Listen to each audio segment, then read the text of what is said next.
Jack sat on the edge of the alien outpost's supply platform, his back against a cold wall of steel, his left arm wrapped in a blood-stained bandage. The air smelled of burnt metal and ozone, the leftovers of the battle that had ended only hours ago. Human and alien soldiers moved around him, speaking in low voices, carrying crates, checking weapons. The war had been going badly for both sides, but here in this strange truce zone, there was no shooting. Jack did not trust it. His eyes kept drifting to the alien soldiers who glanced his way and then quickly looked away as if he carried something dangerous. Then he noticed her. She was sitting a few meters away, her skin faintly glowing under the artificial lights, eyes bright with a mix of curiosity and mischief. Lyra. He had seen her during the fighting before, moving faster than any human, but this was the first time she had looked directly at him. She tilted her head as if studying prey, then stood and walked over without a word. Jack tensed, his good hand moving toward the sidearm on his belt, but she stopped close enough that he could see faint markings on her jaw. Her smile was strange warm, yet carrying something sharp behind it. Without warning, she leaned in and bit his hand, just above the knuckles. It was not a deep wound, more like a quick playful snap, but her teeth left two small marks. Jack jerked his hand back with a surprised curse, but the reaction around him was worse. Every alien in the outpost froze. Weapons were raised, not at him, but at her. Some alien voices hissed in alarm, others murmured in tones he could not understand. Jack looked from one face to another, confused. It had been nothing, just a bite. Why did it feel like everyone's hearts had stopped? One of the alien officers stepped forward, speaking quickly in his own language to Lyra. She ignored him, her gaze still fixed on Jack. Her smile didn't fade, but her eyes had changed. There was weight there now, a kind of challenge. Jack wanted to demand what the hell she was doing, but before he could, a human sergeant grabbed his arm and pulled him back, whispering in his ear to stay quiet. Don't say anything. Don't even touch her again. Jack blinked at him. Why? The sergeant's grip tightened. Not here. Not now. Around them, the aliens were muttering like a storm brewing, the sound building until it was broken by a single voice, older and deeper. An alien elder had arrived, his tall frame draped in ceremonial cloth. His eyes narrowed at the sight of Jack's hand. Slowly he reached into a pouch and pulled out a small round device. He pressed it to the bite marks, and for a moment nothing happened. Then, under the cold light, strange glowing lines began to appear around the wound, curling into shapes Jack had never seen before. The elder's expression hardened, and several aliens took a step back. Jack stared at the glowing pattern. What is this? He asked. But no one answered. Lyra finally spoke, her voice calm but carrying an edge. You're mine now. Mouth went dry. What do you mean? She didn't explain. Instead, she turned and walked away as if nothing had happened. The aliens let her pass, but none looked directly at her. The human sergeant pulled Jack aside and whispered urgently, You don't get it, do you? In her culture, that's not flirting. It's binding. You've been claimed. That mark. He stopped, glancing around to make sure no alien was close enough to hear. That mark is older than this war. It's dangerous. Jack shook his head, claimed. What is this? Some kind of game? The sergeant didn't smile. If it's a game, it's the kind where people die if you lose. The glow on Jack's skin slowly faded, but he could still feel a faint heat there, as if the mark was alive as later, in the quiet of his assigned bunk. Jack couldn't stop staring at his hand. He ran his fingers over the spot where she had bitten him. The skin felt different, smoother, almost metallic. When the lights dimmed for night cycle, he saw it again, the faint glow pulsing like a heartbeat. I thought about her smile, about the way the aliens had reacted, about the look in that elder's eyes. Something was wrong here.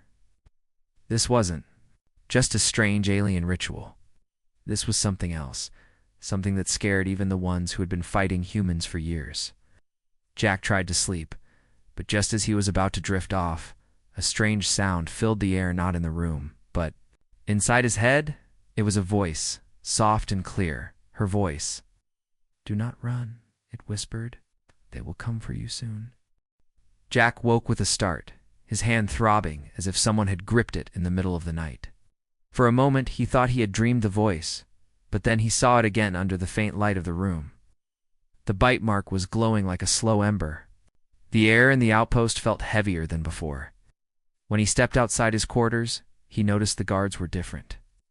2 human soldiers and 4 alien ones stood at his door, their weapons ready, their eyes flicking toward him with the kind of unease soldiers have when guarding something dangerous.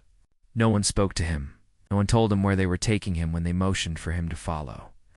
The corridor stretched long and cold, filled with the low hum of the station's life support systems. And Jack's unease grew with every step. The alien officer leading the group kept glancing at his hand as if it might explode at any moment. They stopped in a sealed chamber, lit only by a pale blue glow from the ceiling.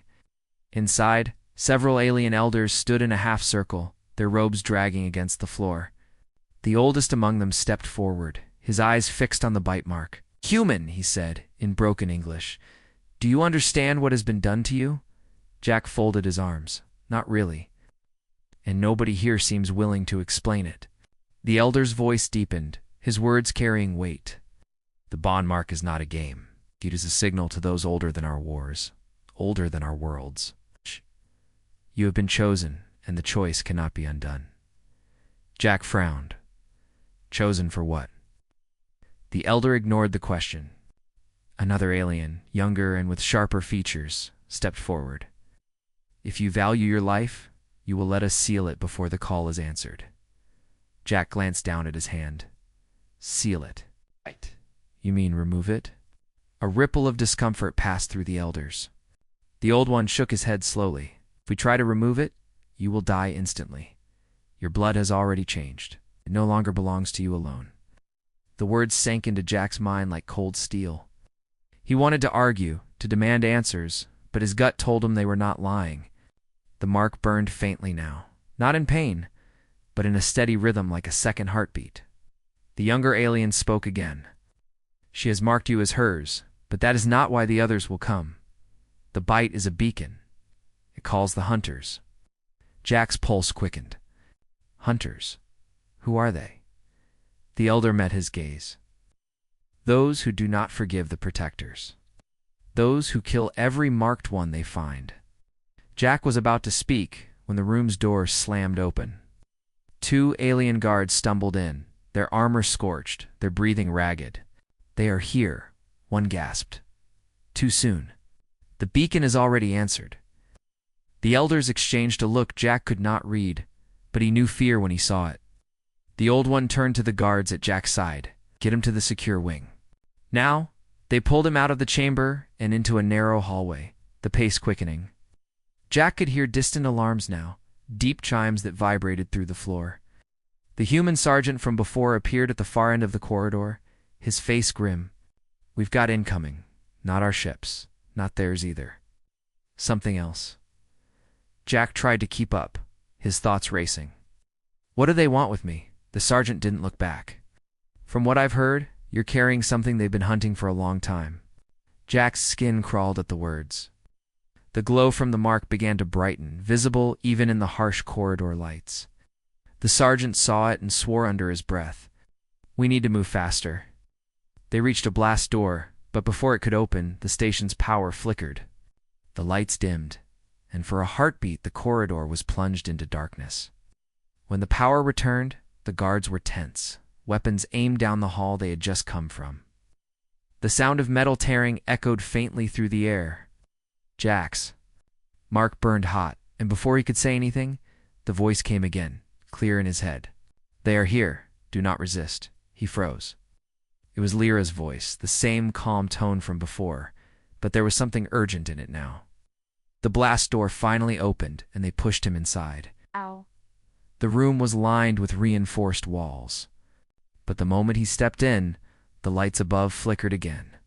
A shadow moved past the narrow window in the door. It was not human, and it was not one of Lyra's people.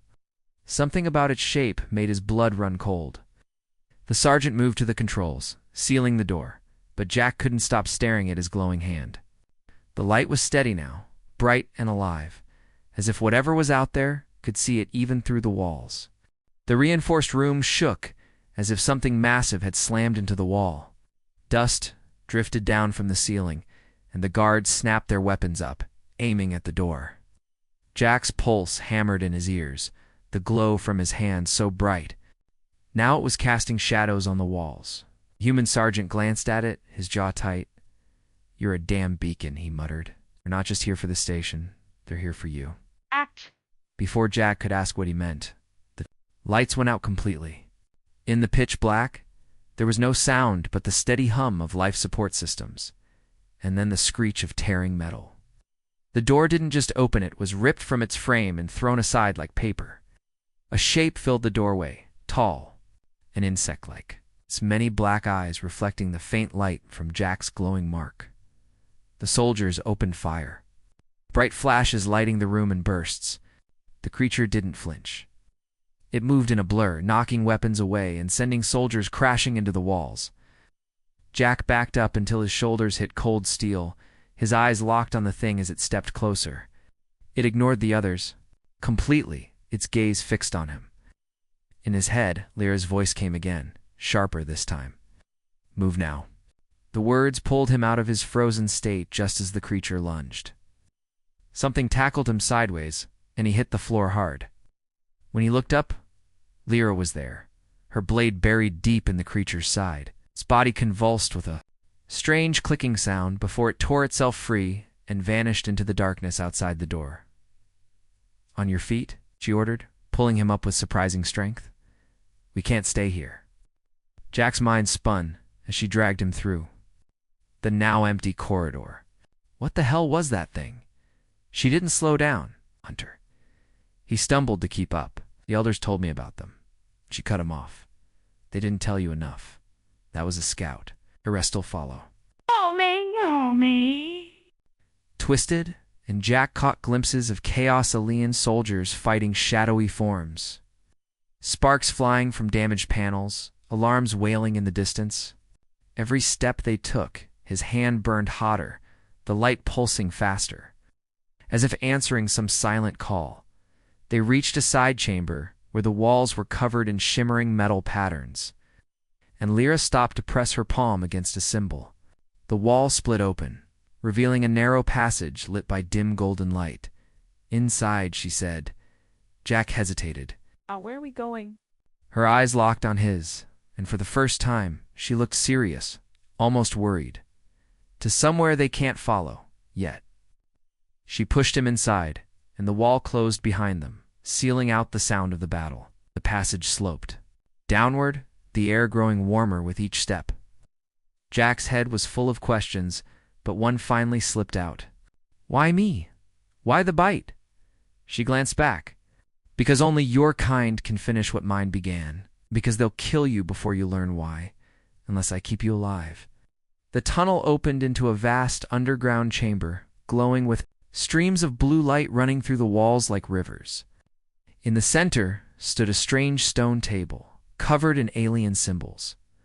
Lyra led him to it and then pulled a blade from her belt. "Your blood will open the path," she said, as if it were the most natural thing in the world.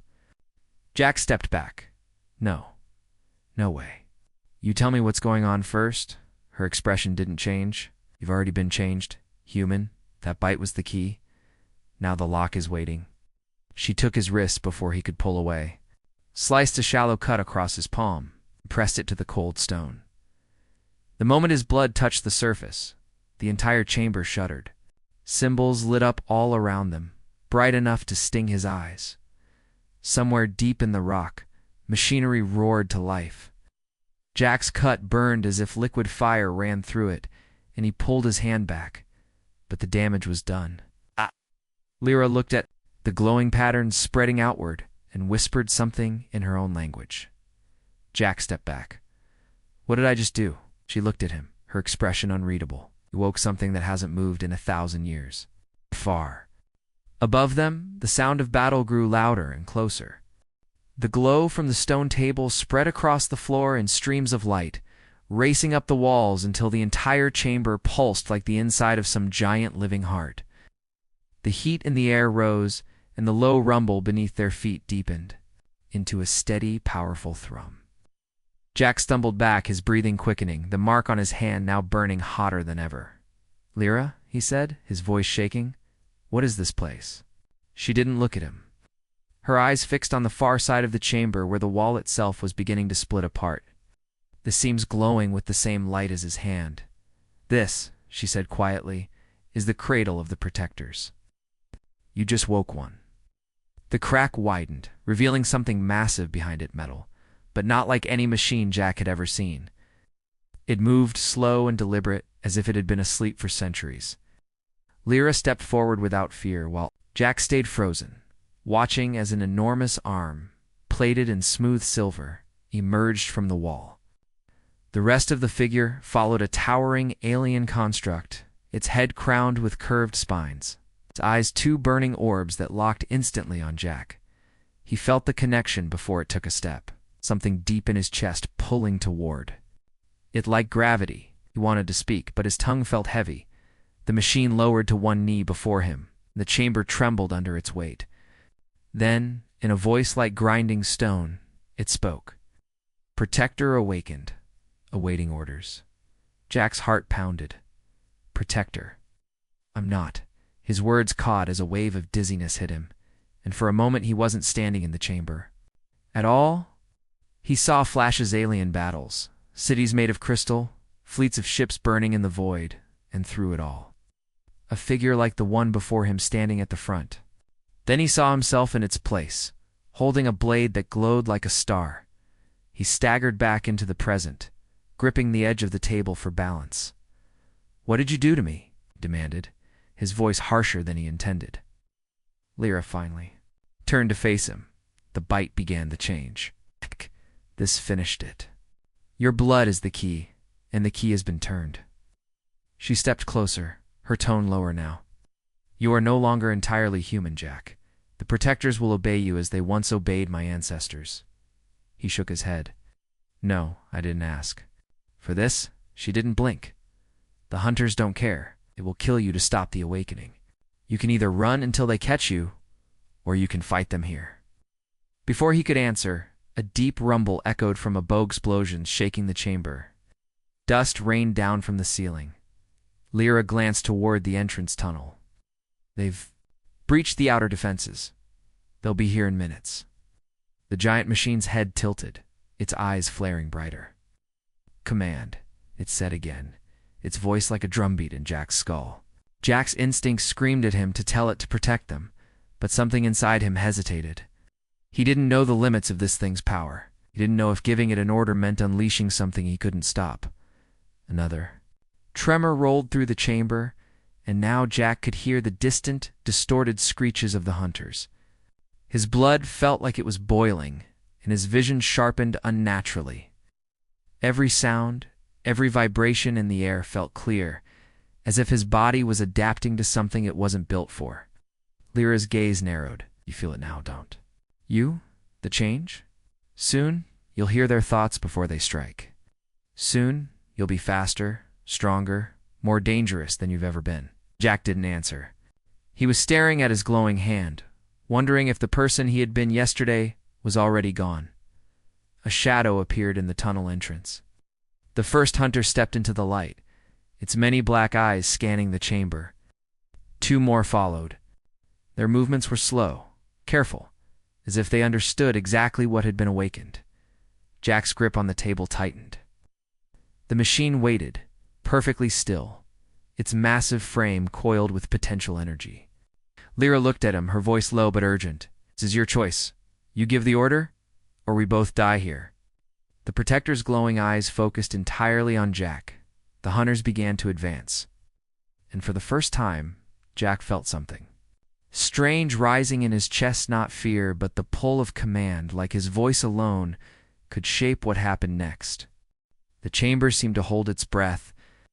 The only sound, the low hum of the awakened machine and the clicking of the hunter's claws against the stone floor. Jack's hand pulsed with light, the heat spreading up his arm, into his chest, filling him with a strange, heavy energy that made his heartbeat feel like thunder in his ears.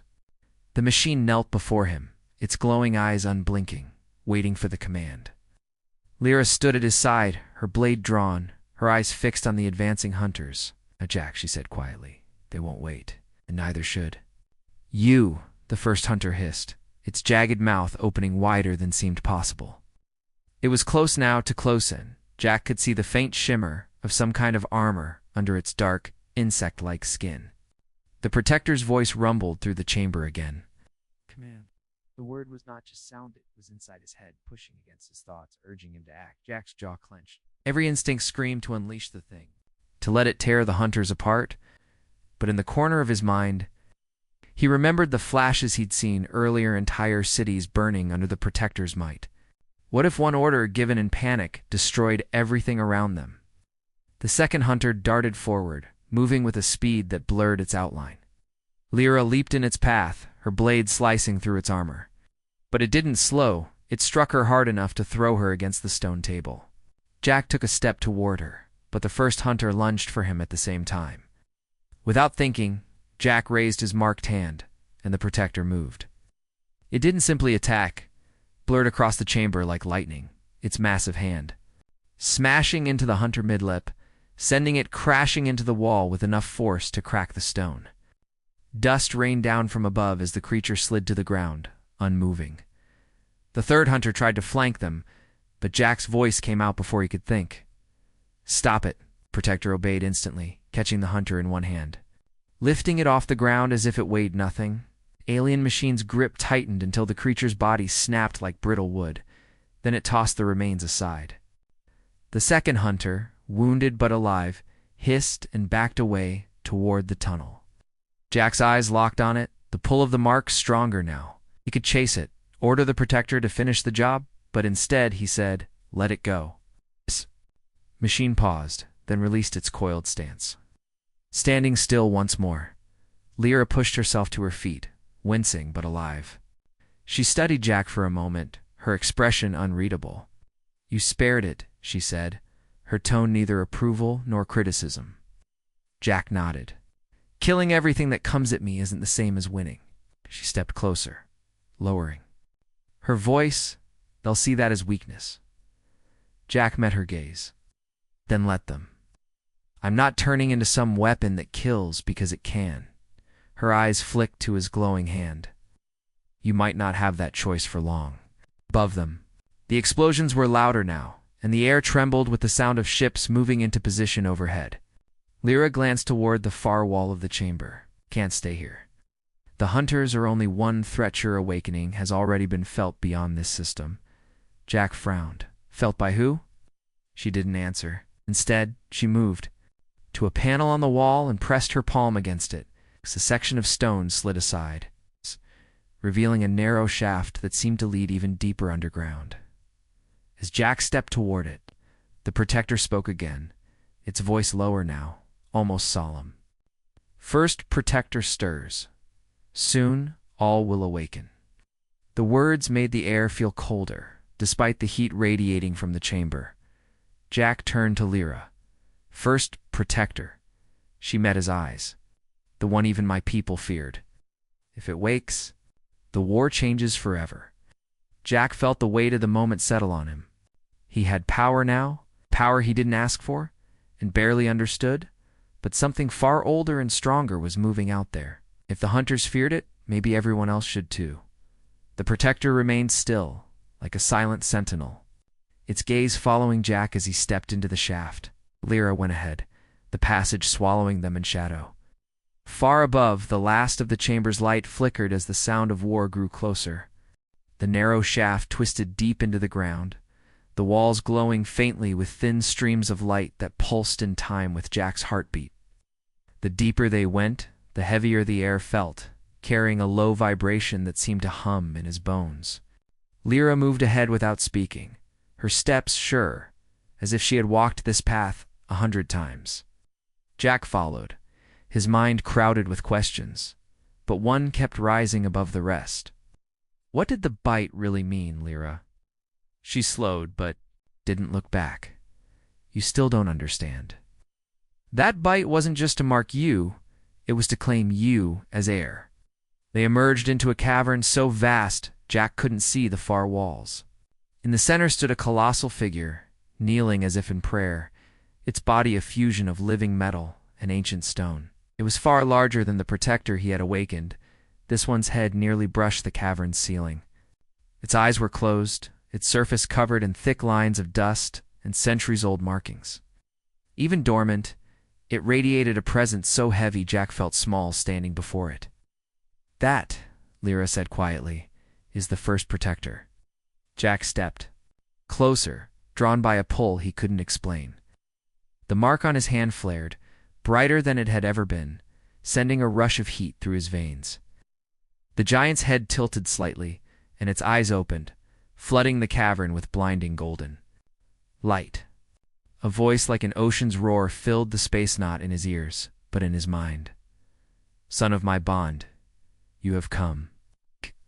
Jack's legs nearly gave out at the sheer force of the presence pressing against his thoughts. "I'm not your son," he managed to say. The giant's gaze didn't waver. "Through the bond, you are of my line. Through the change, you are of my blood. The hunters fear you because they remember what we were." Lyra stood beside him now, her voice calm but her eyes sharp. "He doesn't want your throne. He wants the truth." The first protector's golden eyes dimmed slightly.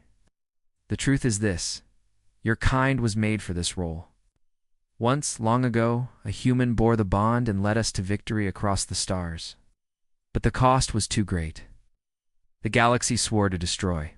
All who carried the mark and the protectors were put to sleep to prevent another war." Jack's thoughts raced. "So you're saying I'm...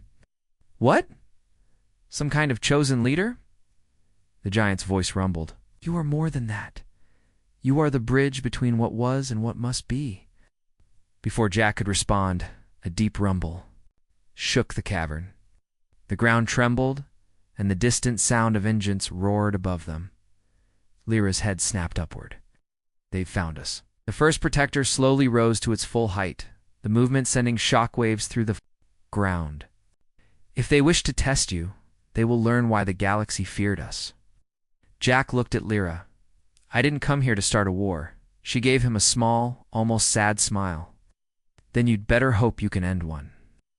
The mark on Jack's hand was now a blazing brand, the heat almost unbearable.